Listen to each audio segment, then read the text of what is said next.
So any monetary gifts that have been given, Kathy wants to thank you for those. We're not soliciting anything, but we want to thank you for what you've done. And Bob Miller, are you handy right here? Where are you, Bob? Bob Miller mentioned that he already has a movie night date, so he already knows the date of the movie night. I don't see him right now, but we can get that later. If you can ask Kathy, Kathy will know. And Monty is going to be inside, and she has Sammy Tanner's videos of his racing. So, Sammy Tanner, are you here? I know you're here, but I don't know where you are. Sammy Tanner, okay. Sammy said that he would autograph those for you. And if there's any more left, everybody's been taking them already. So if there's any left, then Sammy will be glad to autograph those for you. Thank you, Sammy. And I'm going to have Rod come up and share. And after Rod, Michelle will have a poem that she wants to read for us. And Michelle also has the video set up on the TV inside so you can see pictures of Dan on the video. So, Rod, are you available? Where are you? There you are, Rod. Hello. I'm not going to stand up because most of you here have already seen me crash. I'm going to see that again. Yeah, there's a few. Thank you for coming. Like I said, I'm Rod Lake, but today I'm just another old racer here to honor a great friend. So last night, my phone rings, I get a call. On the other end of the line, guy goes, "It's Mulder." And I said, okay. Because when Eddie calls me and he says, "Hi, it's Eddie," he wants something. When he says, "It's Mulder," he doesn't want anything. It's not good. And he said, "Look, I can't go tomorrow. I can't go." And I said, "Why?" And he said, "It's emergency." I said, "Okay, well, tell me what the emergency is." And he said, "Well, my neighbor, his septic tank broke and I have 10,000 pounds of shit in my backyard." And so I want you to know that I doubt that this is the first Sunday that Eddie Mulder has been up to his knees in shit. So look, Danny was a great friend and inspiration to me. I knew Danny for 32 years. I got notes, and I apologize because I'm really not that good, especially today. I look around at his family and friends from near and far, and I can't help but think that he's watching us all right now. And I know his heart is full. But imagine for a minute what it must be like for Danny on the starting line of heaven. How much joy is in his heart to see his mom and dad, his close family, his close friends. Imagine how full his heart is to be able to talk racing with Sprout Zelder, with Larry Hedrick, with Al Rudy and Sam Arena. Imagine how happy he is, strapping his steel shoe on, jumping on his Trackmaster Triumph, a track with a tacky deep cushion, putting it in the cases on the corner, and right next to him is Bart Markle and Carol Ressweber. Well, that's where Danny is right now. So I'm going to speak for a few minutes about Danny, and I'm going to share with you how we met and why he's special to me. And I'm going to end by telling you Danny's favorite joke of mine. Danny loved telling jokes, and almost every conversation that Danny had with you, it ended with, "Did you hear the one about?" First I want to thank are the Trailblazers, the organization, because when they honored Danny a few years ago, it was one of the most major moments in Danny's life, and I was really lucky to be there. It was very important to him. Very important. And I want to thank all of you. And I want to thank Kathy and everyone who took such great care of Danny. Kathy, one of Danny's happiest days was the day you guys got married. And my wife Marcy and I were so honored to be here on that day. I want to thank you all for every bit of love and belief and faith and inspiration that you brought into Danny's life. Because of you, we were fortunate to enjoy and love the Danny Rouit we were blessed to know. From the bottom of our hearts, everyone here thanks you. Sometimes I think our lives are like a brightly lit half-mile track. You know, the type of track that is brighter at night with the lights on than it ever could be in daylight. And the track is so bright when you're young. And as we get older, as each important person in our life leaves us, a single light on that track goes out. The track gets darker. We lost all the lights in turn 3 on that track when we lost Danny. Our track is darker today. It's almost like we want to call the race. But that isn't what Danny would have wanted. Danny would have wanted the lights to be brighter. He wanted he'd want us to race more. He'd want us to work harder to preserve our racing heritage. And he'd want our love for each other to be closer and to be stronger. I met Danny 32 years ago at a Hanford swap meet. I was standing, I was holding a bait solo seat and a pillion pad. And he walked up behind me and he said, will you sell me that? And I said, no. I said, no, I'm not gonna sell you that. I didn't know who he was. So I just bought it. And he looked at me and said, doggone it. And I said, what? And he said, it was perfect for a project that I was doing. And he looked at me, and Danny knew how to turn a situation. And he said, what's your name? I said, my name is Rod Lake. And he said, I know you. And I thought, okay. He said, in 1973, I went to a Fremont Scrambles race with Sam Matthews and Rick and Boo Boo, whoever Rick and Boo Boo were. I know who those guys are now, but I didn't know that. And I watched you race Sam Matthews for 3rd place in the 125 expert class. And then he said, and Sam beat you pretty bad that night. Which did happen. Sam beat me everywhere we raced. Chula Vista, Tulare, Ascot. Sam always beat me. But then I asked Danny what he wanted the seat in the pad for, and he said, well, it's a Don Castro short tracker he was restoring. So I just handed the seat and the pad to him, and he smiled and he said, you just earned a free year VIP pass at the Danny Rouit Flat Track Museum.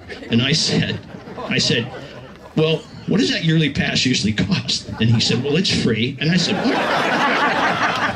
I said, are you Portuguese? He says, no, but I'm from Fresno.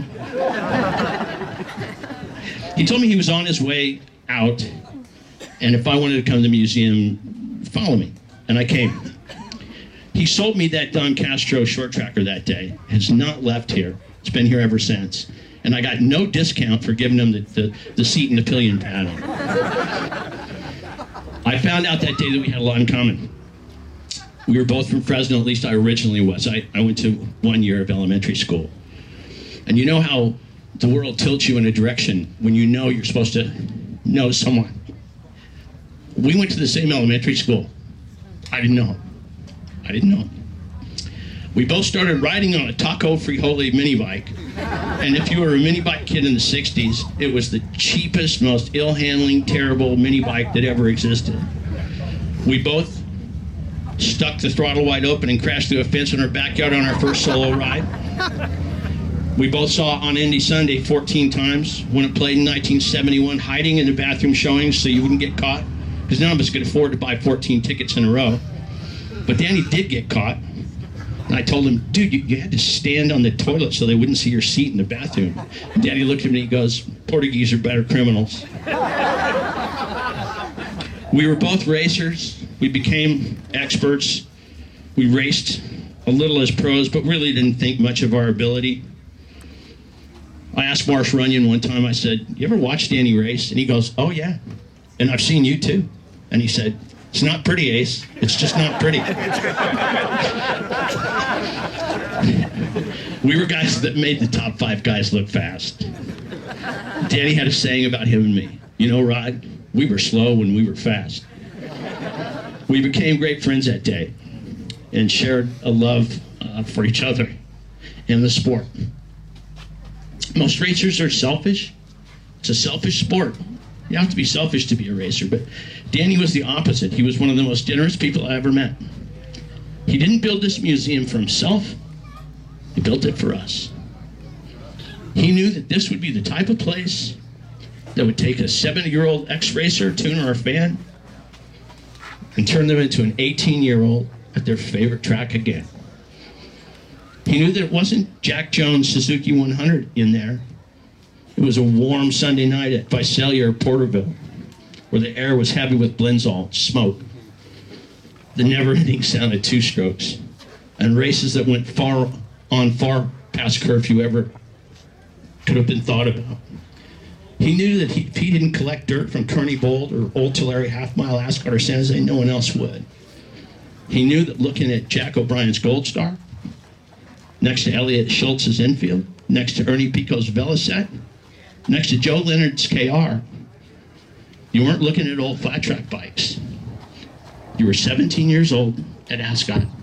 You were listening to Roxy Rockwood announce the lineup for a trophy dash in May of 1962. He knew when you were looking at Digger Helm's KR, you weren't just looking at a Harley KR. You were essentially looking at a bike with the ugliest paint job in flat track history. Purple. I always wondered where the inspiration came for those awful custom engineering paint jobs on those bikes from Bakersfield. I know now where it came from. Digger, it came from you. And I got one word to explain those bikes. Bakersfield. That's it. I think of the many things that Danny knew before any of us did. The one thing I think Danny knew best was this. When a racer puts his steel shoe on for the last time, when a racer lines up for his last main event, when a racer takes his last checkered flag and loads up for a long ride home for the last time, he never stops being a racer. I told this joke I'm going to tell to Danny 25 years ago for the first time. I told it and Pancho was there. So now, from then on, it's been known as the Pancho the Gold Miner joke. And he and Pancho laughed for 2 minutes the first time I told him. Danny looked at me and he said, if I could piss my pants, I would be right now. He would have me tell it to people at the museum every time I was here. It's a little off color, has some swear words in it. I was going to edit it, but then I thought to myself, look, I'm telling the joke in Fresno, this isn't Palm Springs. I thought, even if kids are here, Fresno kids are tougher than a $2 steak. And as I said before, most of you see me crash already before, so when this happens, it's not going to be anything new for a lot of you. So I apologize ahead of time. I think Danny would want me to tell this joke just the way it is. So the time is 1850. Gold is being mined in the Sierras. This old gold miner named Pancho, he's been up in the mountains mining. He's been to town for 2 years. He comes to town, he has gold. What he wants is a drink and a girl. So Pancho goes to the local house of ill repute. What is that, Digger? Well, it would be a whorehouse unless you were traveling with Joe Leonard in '61 and then it was a family reunion. So if you did, for those of you who didn't hear that, Digger said it would be a whorehouse except if you were traveling with Joe Leonard in '61, then it's a family reunion.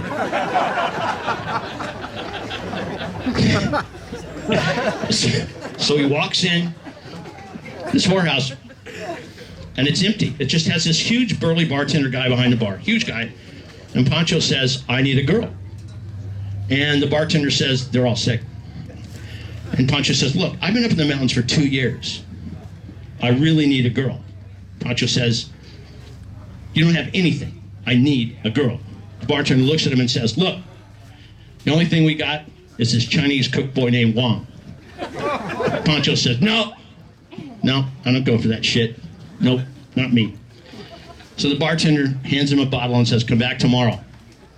The next day, Pancho walks in, still empty. Walks up to the bartender trying to be nice. He says, what's your name? Bartender says, my name is Marsh Runyon. Pancho says, look, Marsh, I need a girl. I've been in the mountains for 2 years. You don't have anything. Marsh says, listen, these circuit riders came in 2 weeks ago, and they got all the girls sick. You know those guys. Guys like Hawking and Odom and Haley. You know those guys.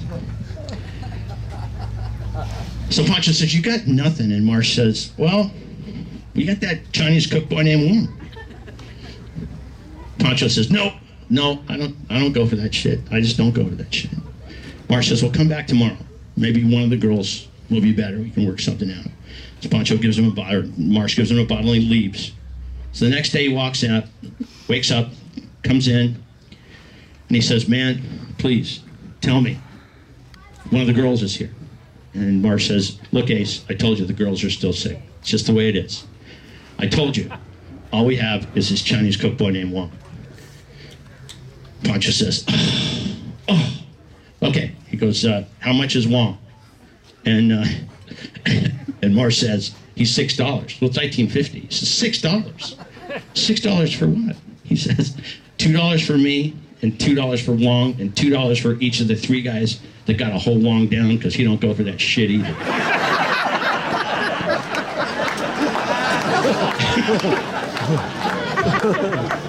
Apologize for everybody I offended. So, I should be getting a checkered flag, but I think I'm getting a black flag. I want to thank everybody. Look, I haven't been hugged this much in my entire life. There's so much community here. I'm standing just like you do. And Digger and I are committed to this place being what it is and what it has been for as long as we can possibly do that. Hopefully that's the rest of our lives. Digger, that's maybe not too long. Only racers can grind racers like that. So listen, I want to thank you. I want to thank Danny. I love you till I see you again, my friend. Thank you.